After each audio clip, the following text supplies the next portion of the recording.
오늘 본문의 말씀의 시작이 이렇게 됩니다. 저물 때에, 그러니까 해가 저물 때에 예수님과 제자들이 배를 타고 건너갑니다. 그리고 배가 진행하는 중에 큰 광풍이 37절 말씀에 큰 광풍이 일어나며 물결이 부딪혀 배에 들어와 배에 가득하게 되었더라. 이렇게 나와 있습니다. 그 시각이 이제 해가 저물 때니까 정확한 시간은 알 수 없지만 약간 이제 어두컴컴한 그런 상황입니다. 그리고 큰 광풍과 파도가 밀어치므로 그리고 그 파도와 그 바람이 얼마나 거세었던지 그 바닷물이 배를 넘쳐 들어와서 배에 가득하게 채워졌다고 나와 있어요. 어두컴컴하고 광풍이 불었다면은 아마 그 상황은 칠흑같이 어두운 그런 상황이었을 것입니다. 폭풍 구름이 완전히 뒤덮었기 때문에 가뜩이나 해가 저문 시간인데 그 폭풍의 광풍의 구름으로 완전히 어두컴컴해지고 그리고 미친 듯한 바람과 그래서 광풍입니다. 그리고 큰 파도가 들이닥치면서 그 배에 물이 가득 채워지게 되는 상황. 한마디로 하면 최악의 상황입니다. 우리의 삶이 이렇게 흘러갈 때가 있습니다. 어떤 시인은 인생을 고해, 고통의 바다와 같다 이렇게 표현한 그런 시들이 있는데 이 바다는 잔잔할 때는 괜찮지만 이렇게 폭풍이 몰아닥치고 집채만한 파도가 들이닥치면 인간의 그 모든 능력, 지능, 과거의 어떠한 경력들, 학력, 재력 아무짝에도 쓸 수가 없습니다. 그냥 나약한 존재일 뿐입니다. 땅이라면 좀 뛰어서 도망치기라도 하고 아니면 땅을 파고 좀 땅속으로 들어가기라도 하겠지만 이 바다는 배를 벗어날 수도 없고 그리고 이 배가 그 폭풍에 얼마만큼 견뎌질지도 자기의 능력하고는 전혀 상관이 없어요.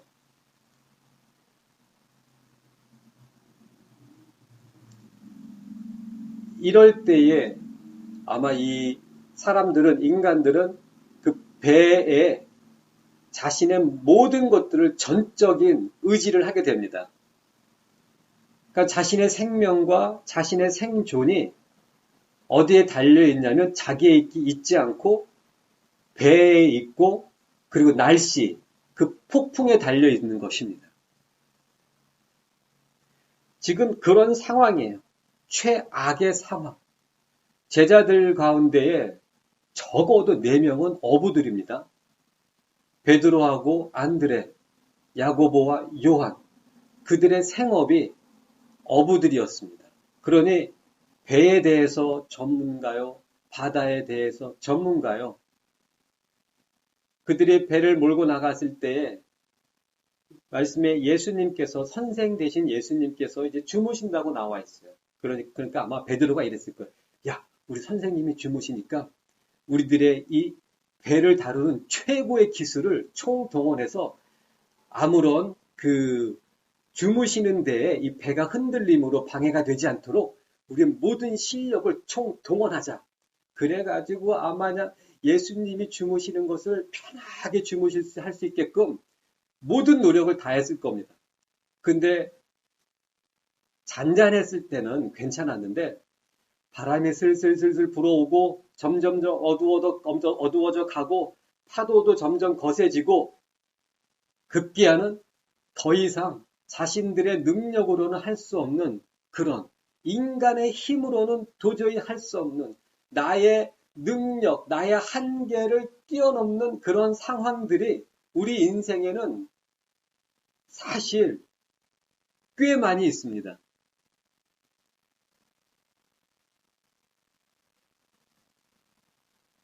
바로 이 제자들이 그러한 상황에서 죽게 되었구나, 이제. 자, 예수님께로 가자. 예수님을 깨웁니다. 말씀해 보면 38절 말씀에 제자들이 깨우며 이렇게 말을 합니다. 선생님이여, 우리의 죽게 된 것을 돌아보지 아니하시나이까? 예수님을 깨우고 첫 마디가 뭐냐면, 예수님, 선생님 위험하십니다. 어떻게 해서든 여기를 좀 피해 가셔야 되는데, 선생이신, 스승이신, 하나님의 아들이신 예수님의 안전을 걱정하는 것이 아니고, 첫 마디가 뭐냐면, 우리예요. 우리의 죽게 된 것을 돌아보지 않으십니까? 우리가 죽게 되었다고요. 이게 인간입니다. 이게 사람이에요. 이게 납니다. 우리라고 할 것도 없고 나예요.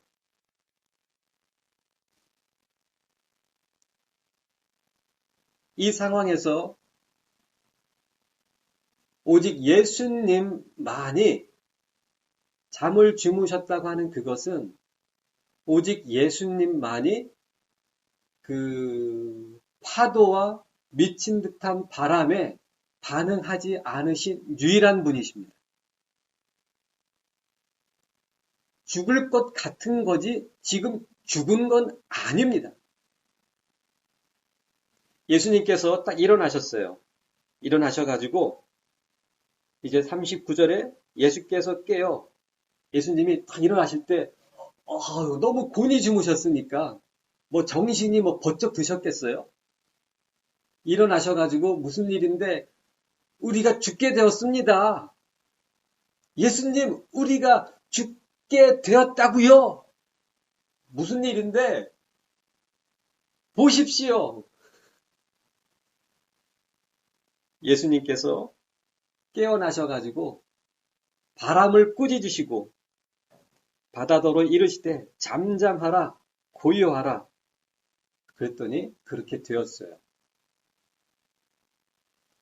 어찌 보면 예수님께서는 그 바람과 파도를 향하여 잠잠하고 그리고 고요하라 이 말씀을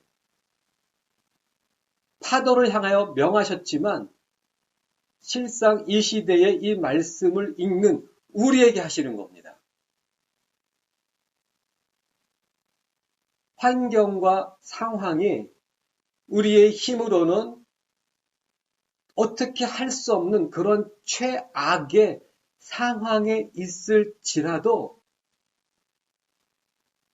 고요하고 잠잠하라.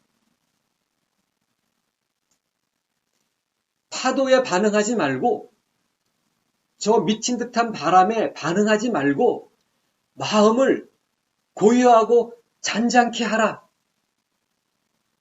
시편 46편 말씀에는 너희는 가만히 있어 내가 하나님 됨을 알지어다. 우리가 하나님을 체험하길 원합니다.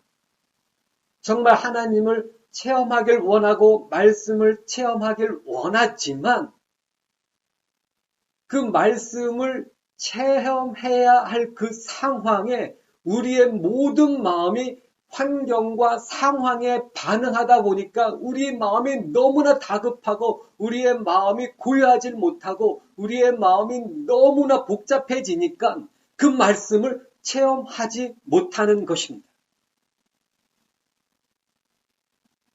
먼저 예수님께서는 상황을 막 수습하십니다. 그런 다음에 이제는 제자들 차례예요. 40절 말씀에 제자들에게 이르시되 어찌하여 이렇게 무서워하느냐? 너희 어찌 믿음이 없느냐? 좀 생각을 해보면 인간적으로 생각을 해보면 그래도 제자들이 예수님께 같지 않습니까? 그래도 제자들이 무릎 꿇고 하나님께 부르짖었지 않습니까? 그렇다면 예수님이 제자들의 그 태도에 대해서 칭찬하실 만도 한데 칭찬하시기는커녕 어찌 믿음이 없느냐 하고 꾸짖고 계시는 거예요. 이와 똑같은 사건이 마태복음에는 8장에 기록되어 있습니다. 거기에는 이렇게 나와 있어요. 예수님께서 먼저 깨어나셔가 일어나신 다음에 믿음이 없는 자들아 이렇게 말씀 안 하시고 이 믿음이 적은 자들아 이렇게 말씀하고 계십니다. 저는 이 말씀을 묵상하면서 그래도 예수님께 갔는데 이렇게 꾸짖으시는 건 좀 심하신 거 아닌가? 그런 중에 성령님께서 제 마음에 깨닫게 해주신 것이 있었습니다. 신앙은, 믿음은, 우리의 믿음의 여정은 항상 시험을 보는 것인데 하나님께서 한 과목만 시험을 보는 거예요. 그리고 그 한 과목의 문제도 딱 한 가지 문제입니다. 그 문제도 찍기예요. 보기가 2개입니다. 1번, 2번. 그런데 하나님이 항상 시험 문제의 답을 가르쳐 주신 다음에 시험을 보게 하십니다. 시험의 그 문제의 내용은 이와 같습니다. 누가 주인이냐? 1번, 예수님. 2번, 나. 정답은 생각할 것도 없습니다. 1번입니다. 답을 미리 다 가르쳐 주시고 시험을 보게 하시는 겁니다. 그 마음에 감동을 주셨어요.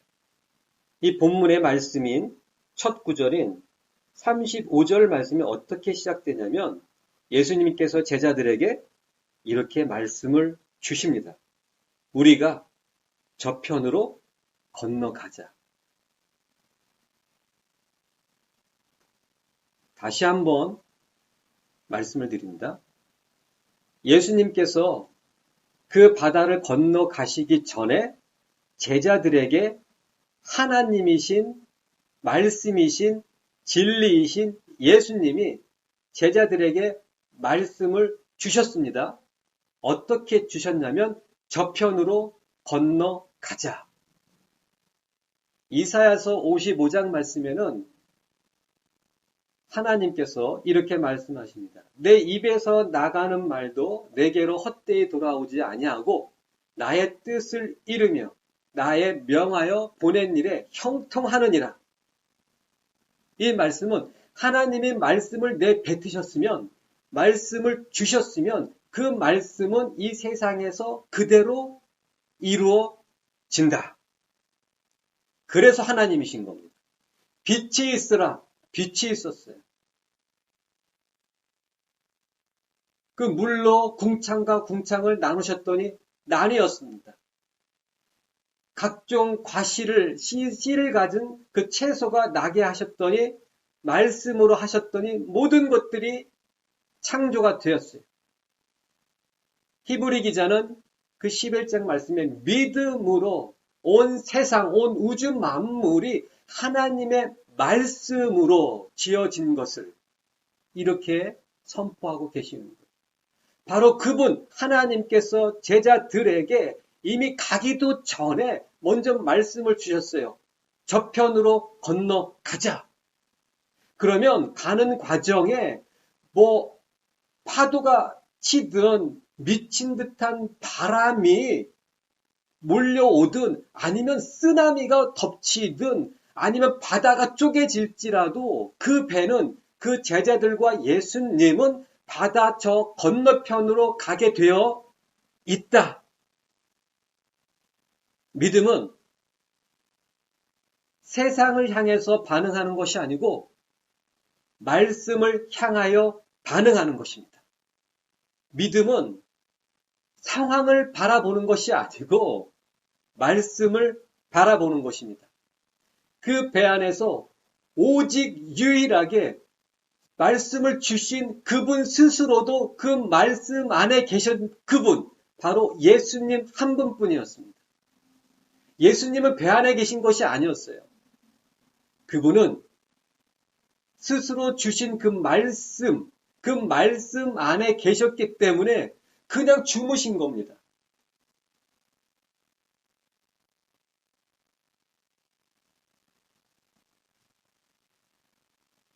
환경, 재정적인 문제, 아주 깨어져서 부서져서 회복될 것 같지 않은 어떤 관계, 사람과의 관계,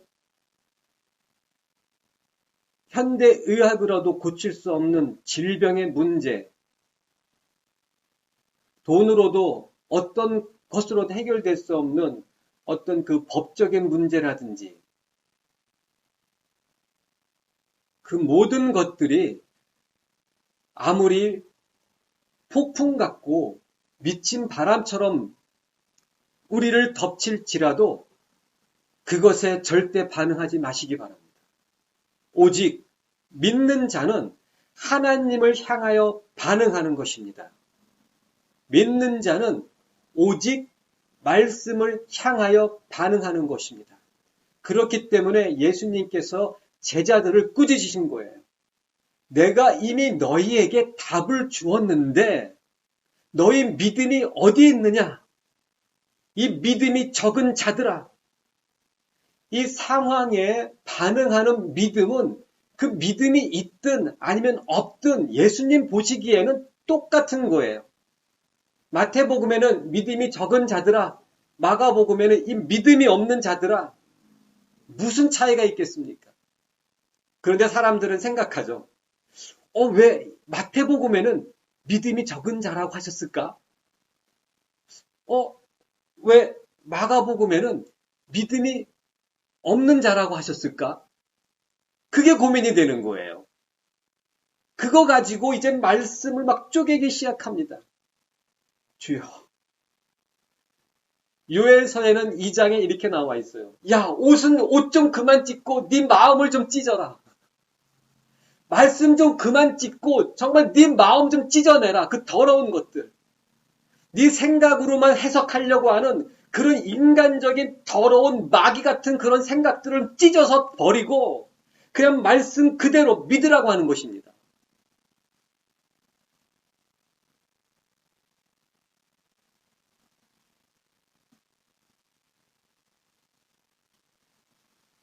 믿음은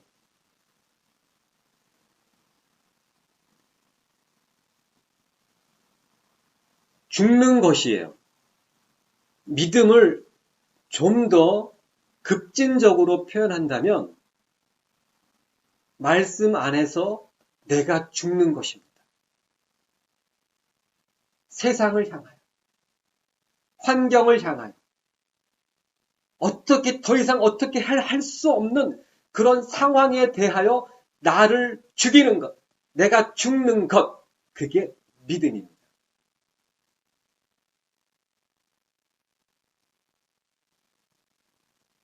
바울 사도께서는 갈라디아서 5장을 통하여 이렇게 말씀하십니다. 예수 그리스도의 사람은, 예수 그리스도를 믿는 사람은 육체와 함께 정과 욕심을 십자가에 못 박았다. 이렇게 말씀하고 계시는 거예요. 정과 욕심, 육체. 그게 뭐냐면 그 모든 것을 한마디로 정리해서 표현한다면 무엇이냐면 나. 그게 나예요. 육체, 정, 욕심 그런 것들로 똘똘똘똘 뭉쳐져 있는 존재가 뭐냐면 나입니다. 믿음, 예수 그리스도의 사람은 나를 십자가에 못 박아 죽이는 것입니다. 그게 예수 그리스도의 사람입니다. 그것이 믿음이에요. 내가 죽지 않고 나를 죽이지 않고 그 내 안에 세상을 바라보고 상황을 바라보고 사람을 바라보는 그 마음을 찢어내지 못하기 때문에 하나님의 말씀이 우리 삶에서 성취되지 못하고 그 하나님의 말씀을 체험하지 못하는 것입니다. 우리가 하나님의 말씀을 체험하고 싶은 그 열망이 부족한 것이 아니고 나를 죽이지 못하기 때문에 환경에 대해서 내가 살아나고 어떤 상황에 대해서 내가 살아나고 오히려 그것을 죽여야 되는데 죽이지 못하기 때문에 말씀을 체험하지 못하는 것입니다.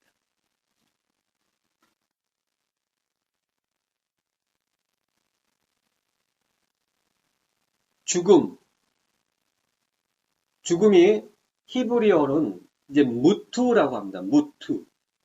무투가 이제